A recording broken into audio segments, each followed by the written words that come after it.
Hello नमस्कार सत श्री अकाल जय हिंद। डिफेंस वाले स्टडीज़ आपका स्वागत करता है। और अगर आप लोग चैनल पर नए हैं तो डिफेंस वाले स्टडीज़ चैनल को सब्सक्राइब कर लें और बेल आइकन को दबाना ना भूलें। और इस पर हम लोग आज नेवी एसएसआर डबल ए की प्रैक्टिस सेट करेंगे, ठीक है ना। और प्रैक्टिस सेट 5वीं करेंगे। अभी तक हम लोगों ने 4 सेट को कर लिया है और 5वीं इस वीडियो में करेंगे। तो चलिए चलते हैं हम लोग। सबसे पहले सेट में पैसेज आता है तो पैसेज की तरफ चलते हैं। चलिए पैसेज में क्या देते हैं, चलिए देखते हैं। सेट 5।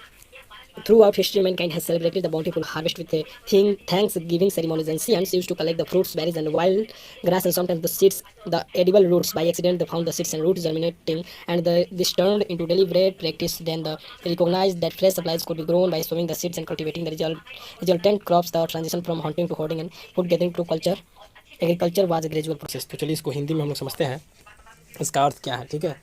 तो इसके कहने का अर्थ है, बहुत पुराने हिस्ट्री की बात है, ठीक है ना। लोग क्या करते थे कि धनुष फसल की खेती भरपूर मात्रा में किए, ठीक है। और प्राचीन लोग कुछ फलों को, कुछ बेरियों को और जंगली घास को और कुछ खाद्य सामग्री को कलेक्ट किए, उनके जड़ों को कलेक्ट किए, ठीक है। और जड़ों या बीजों को, ठीक है, बीजों को। और उसके बाद दुर्घटनाग्रस्त क्या हुआ कि जो बीज और जड़ें थी वो जर्मिनेटिंग होने लगी। यानी जर्मिनेटिंग का अर्थ होता है अंकुरन होने लगा, यानी उसमें फल आने लगे, ठीक है, अंकुरन होने लगा। और इससे लोग समझ गए कि अगर हम लोग बुआई और बीज की बुआई करते हैं और फसल की कटाई करते हैं तो हम लोग आगे इस फसल में वृद्धि को देखेंगे, ठीक है। तो the transition from hearing to hoarding बहुत इंपॉर्टेंट है। जो सबसे पहले फसल बर्बाद हुआ करता था और फसल बर्बाद होने से अब बर्बादी को छोड़ अब होर्डिंग का अर्थ एक तरह से हुआ उपज होने की तरफ बढ़ रहा है। And food gathering to agriculture was gradual process. और यह खाद्य सामग्री और कृषि एक क्रमिक प्रक्रिया के रूप में उभर के आई, ठीक है। तो चलिए इसके आधार पर क्वेश्चन को करते हैं। इंग्लिश का हिंदी समझना थोड़ा कठिन होता है, फिर भी हम लोग क्वेश्चन के आधार पर हम लोग कर सकते हैं। चलिए तो हम लोग का पहला question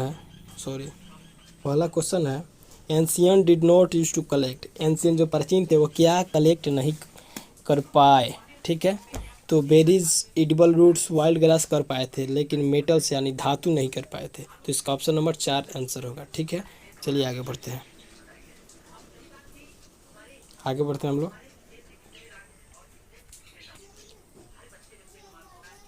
with the civilisation progressed people shifted from hunting to. बताए थे कि शिकार से उपज की ओर बढ़ने लगा, यानी हंटिंग टू होर्डिंग, ऑप्शन 2, ठीक है। तीसरा question, professing agriculture was the symbol of. जो प्रोफेसिंग एग्रीकल्चर था उसका संकेत क्या था, ठीक है। तो उसका संकेत था transition from backwardness to development. यानी इसका भी अर्थ वही हुआ, हंटिंग टू होर्डिंग, यानी बैकवर्डनेस टू डेवलपमेंट, ठीक है। चलिए next, the thanksgiving ceremonies were perform to celebrate. क्या करते थे जो प्राचीन लोग थे, धनुष फसल मनाए थे। और किस मात्रा में, एकदम भारी मात्रा में, यानी फसल को बोए थे, ठीक है ना। तो इसका आंसर होगा बाउंटीफुल हार्वेस्ट, ठीक है। लास्ट क्वेश्चन है पैसेज का, the process of germination was. अंकुरन की प्रक्रिया क्या कहलाती है। बहुत ही अच्छा। और नहीं, इसके कहने का अर्थ है the process of germination was, जो अंकुरन की प्रक्रिया थी वो क्या थी। तो इसका आंसर होगा फाउंड बाय एक्सीडेंट, यानी दुर्घटनाग्रस्त हो गया था इसके वजह से। चलिए क्वेश्चन नंबर 6 की तरफ बढ़ते हैं। स्पॉट द एरर व्हिच में be in one part of the sentence 1, 2 और 3। If there is no error the answer is 4। Okay, तो समझते हैं। He hardly works so he gets a very handsome salary. सबसे पहले समझते हैं हम लोग, हार्डली का अर्थ होता है कठिनाई से। तो कठिनाई से कोई कार्य करता है तो उसको तो एक अच्छा सैलरी नहीं मिलेगी। तो इसके लिए हम लोग देखिए क्या करेंगे, यहाँ पर हार्डली की जगह हार्ड होगा, ठीक है।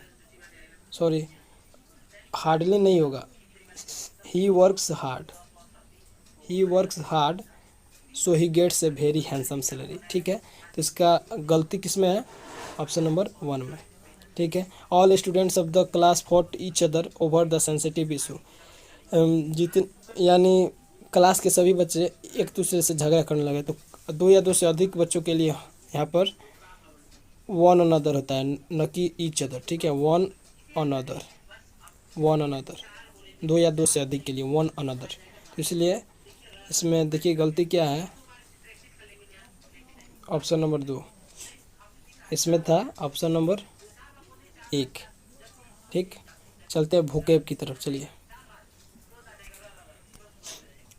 Choose appropriate synonyms for the given words. Pamper का अर्थ होता है, देखिए सॉरी, पेम्पर का अर्थ होता है, चलिए, पेम्पर का अर्थ होता है माँ आपसे क्या करती है?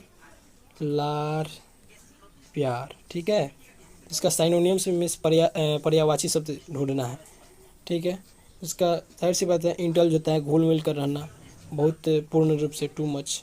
ठीक है, डेमिस का अर्थ होता है यानी हस्तांतरित हो जाना, यानी ख़त्म हो जाना, यानी मर जाना। ठीक है, डेमिस का अर्थ वही होता है जो डेथ का अर्थ होता है। DE याद रखिएगा, DEATH। ओके, चलिए चलते आगे।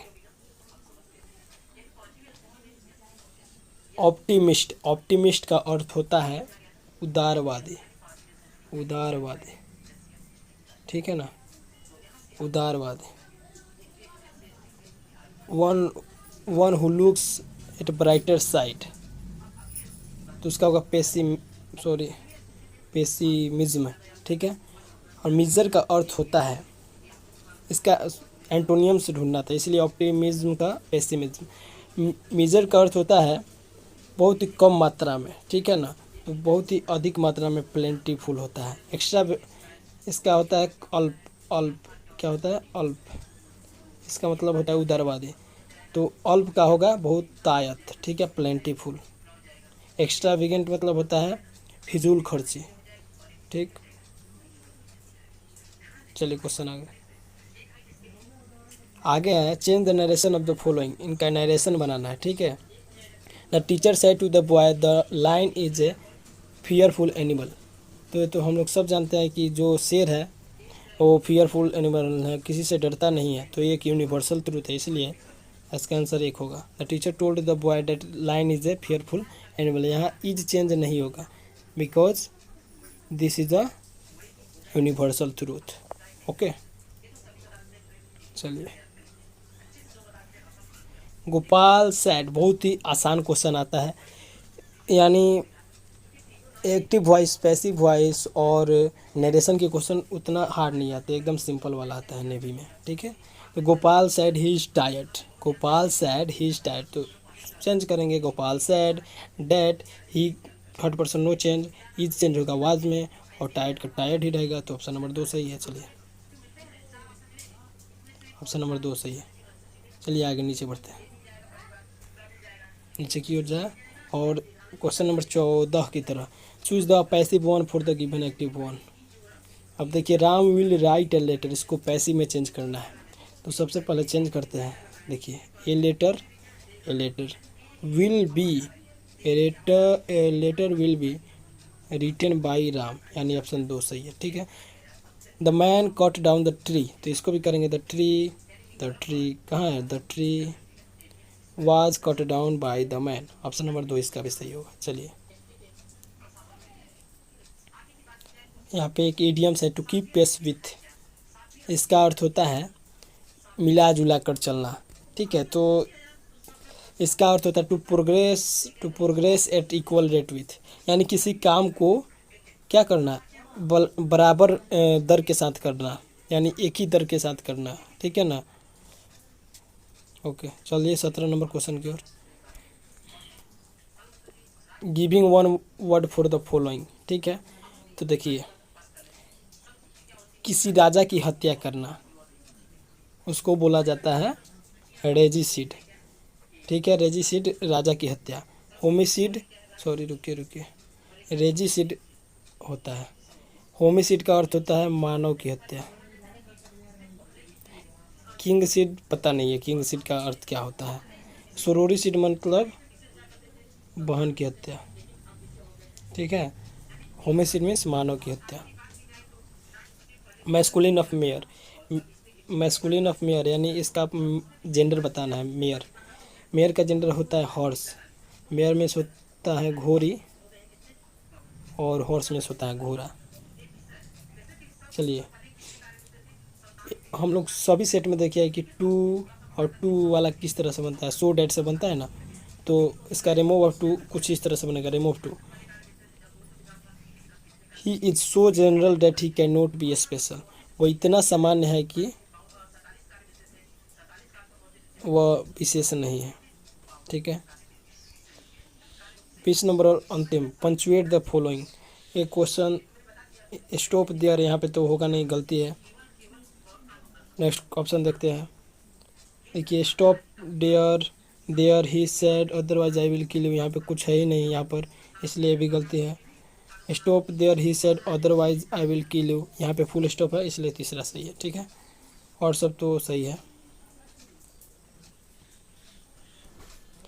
चलिए fill in the blanks with the words given below. The building blanks very cheap when I bought it.